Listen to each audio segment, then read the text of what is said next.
Stunning fall from grace for former House Speaker Mike Madigan. The man, once nicknamed the Velvet Hammer for his soft but driving political style, sentenced to 7.5 years in prison for corruption.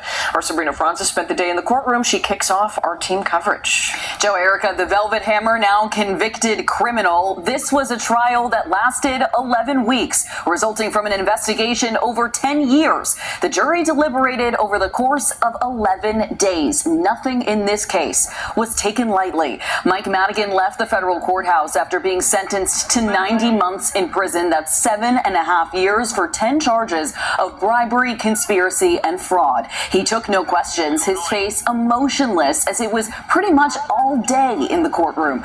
Madigan was originally charged in a 23-count indictment. His case, possibly the largest case of political corruption in Illinois state history. In fact, at one point during sentencing today, federal prosecutors even referenced another corruption trial for former Governor Rod Blagojevich. They argued Madigan's case was even worse because governors, they said, come and go, but Madigan stayed in the House of this position as Illinois House Speaker for decades. At one point today, Madigan spoke to the judge in his own defense, taking a big gulp of water before he did so, saying he was, quote, truly sorry for putting the people of Illinois through this and asking for mercy so that he can care for his wife, who is battling cancer.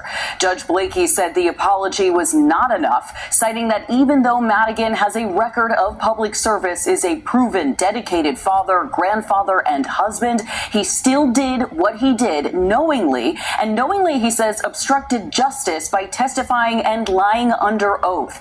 He called Madigan's testimony nauseating, adding, quote, you lied, sir, you lied. Now, we mentioned Madigan didn't take any questions. Neither did prosecutors following this decision, but they did just issue a statement. I'll read a portion of it. They say, quote, corruption at the highest level of the state legislature tears at the fabric of a vital governing body. Now, Madigan left with his family tonight, but he will have to report to prison at a later date, and the location that he will have to report to is still to be determined. Was there any reaction at all in the courtroom from him or anyone on his team? At some points, he started fidgeting with his hands, but truly, Joe, that was about it. He otherwise, at times, sat back, had his hand on his chin, but that was it. He was stone cold pretty much the entire day. Sabrina, thanks. Our Charlie DeMar is also standing by. He is at the courthouse for us. And Charlie, Madigan's sentence was harsher than a few legal analysts predicted it might be.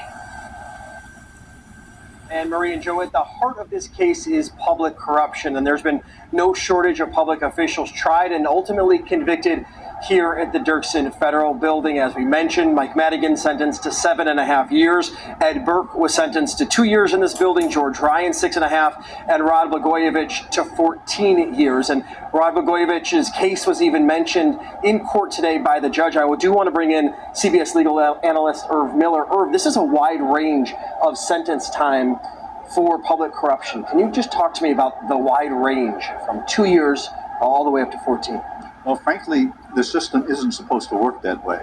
People who are convicted of similar crimes are, under the law, supposed to get similar sentences. And to say, on one hand, where you have Ed Burke at 2 and another extreme, you had Blagojevich got 14, it's kind of hard to say why there's such a disparity. And that's, frankly, what the sentencing guidelines were supposed to cure, but obviously they haven't.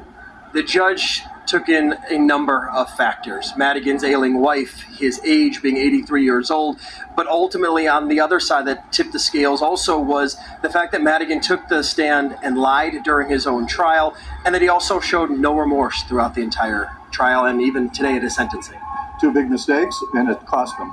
I suspect his sentence would have been a lot lower had he not perjured himself. Also been a lot lower if he would have shown remorse. But I don't think that was going to happen with Michael Madigan. From day one, he said, I didn't do it, and he was not going to take the next step to show remorse just to get a couple years off the sentence. That's the kind of guy he is. Miller, thank you so much. The judge today called this a tale of two Mikes. The Mike Madigan who did so much as a public servant for so many years, and then the Mike Madigan who was hungry for power. Guys, I'll send it back to you. Dramatic afternoon for sure. Charlie, thank you. Much more on the sentence.